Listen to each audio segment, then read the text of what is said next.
Hello, అందరూ ఎలా ఉన్నారు? నేను మాత్రం చాలా హ్యాపీగా ఉన్నాను. ఇలా మా ఫ్రెండ్స్తో మేము కాలభైరవి టెంపుల్కి వెళ్ళాము. అహ్మదాబాద్కి ఒక 20 మినిట్స్ డిస్టెన్స్లో ఈ టెంపుల్ వస్తుంది.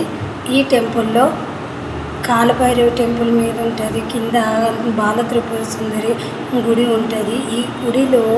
ఈ గుడి మొత్తం గాజులతో అలంకరణతో ఉంటుంది.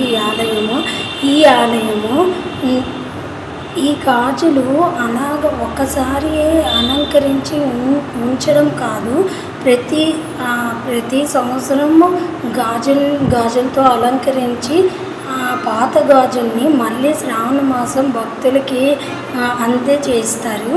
అందుకని ఇప్పుడు గాజులకి ఇస్తే మంచిదని మేమందరం కలెక్ట్ చేసి వారికి అందించాము.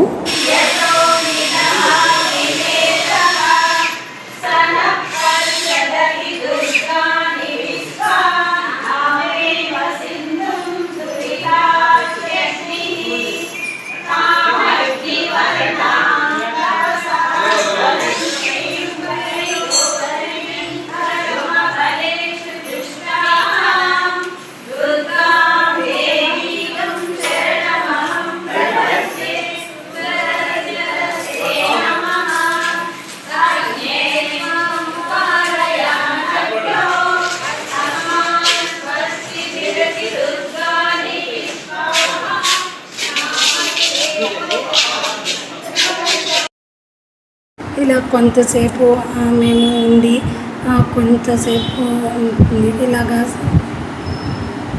సాయం చేసాము. ఆ సాయం ఇలా గాజులు వేసినప్పుడు మా ఫ్రెండ్స్ వేదం నేర్చుకున్నారు. వేదం చదువుతూ ఇలాగా మేము ఇలా ఆ పనిని పూర్తి చేసాము. చాలా దేవుడు కృపా కటాక్షం అనేది ఉంటే మనకి ఎలాగైనా అనుగ్రహము దొరుకుతుంది అనేది నేను ఇప్పుడు నాకు అలా అనిపిస్తుంది.